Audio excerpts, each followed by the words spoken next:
Hey, what's up mga ka-food trip? Ngayon, ituturo ko sa inyo kung saan exactly located yung kainan ni Filingero Vlog. Tara!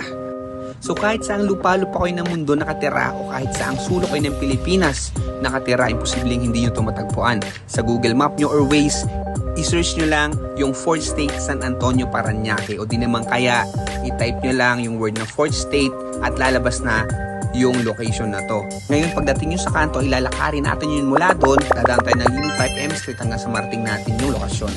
Ayan, papakita ko sa inyo, ito yung arko ng 4th State, kung mababasa nyo. Yan, galing dyan, ay lalakarin natin yan, okay?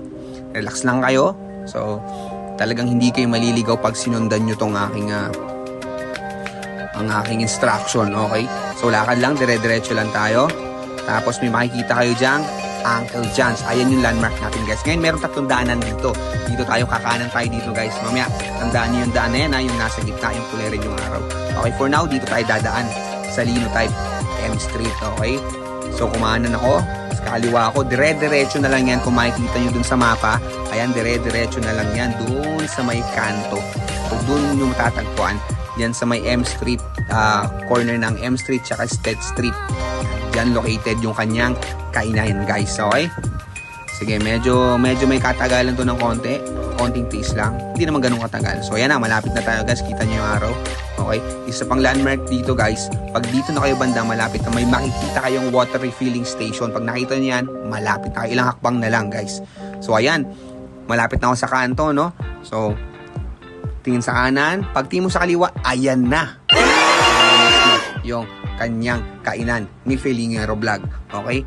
Ito naman, punta naman tayo dito banda para lang makita nyo yung tagusan. Okay? Ito naman yung State Street. So pagka dinerecho nyo yan, okay?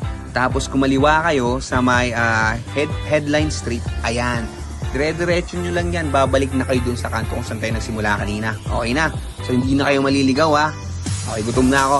Tara na, mag-order na tayo. Balik na tayo doon. Okay, dahil maulan, mag-order ako ng paborito kong bulalo. Pero hindi lang yun yung mga menu niya. Sobrang dami, guys. Kayo na lang mamili. May long silog, top silog. Andyan din yung mga presyo. Kayo nang mamili, guys, kung anong trip nyong kainin. Okay? Marami kayong pagpipilian. Ayan, i-post nyo na lang din yung video kung gusto nyong i-check yung menu and yung price. Okay? So, yan, may bulalo with rice, without rice, may Paris Mami, may beef mami, may lugaw na may laman, may egg. Kayo na ang bahala, guys.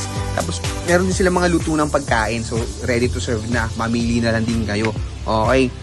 At syempre, only sabaw din sila dito, guys. Tingnan nyo naman kung gaano kalalaki yung kanilang kaldero. Diba?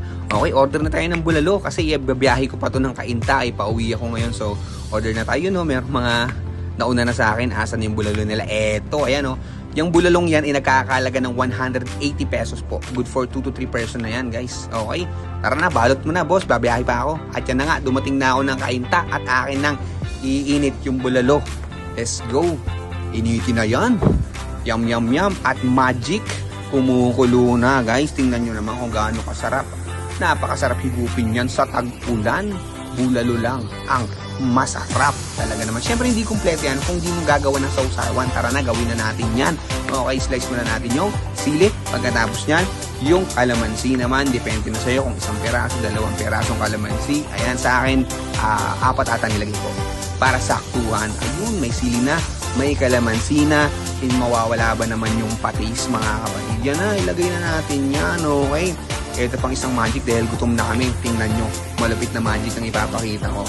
Okay, may bulalo, may kaning sausawan, and wala nang natira. Kasi nga, gutom na gutom kami. So hanggang doon na lang, guys. Kung nakatulong ang video na to, don't forget to like and follow Filingero Vlog. Thank you!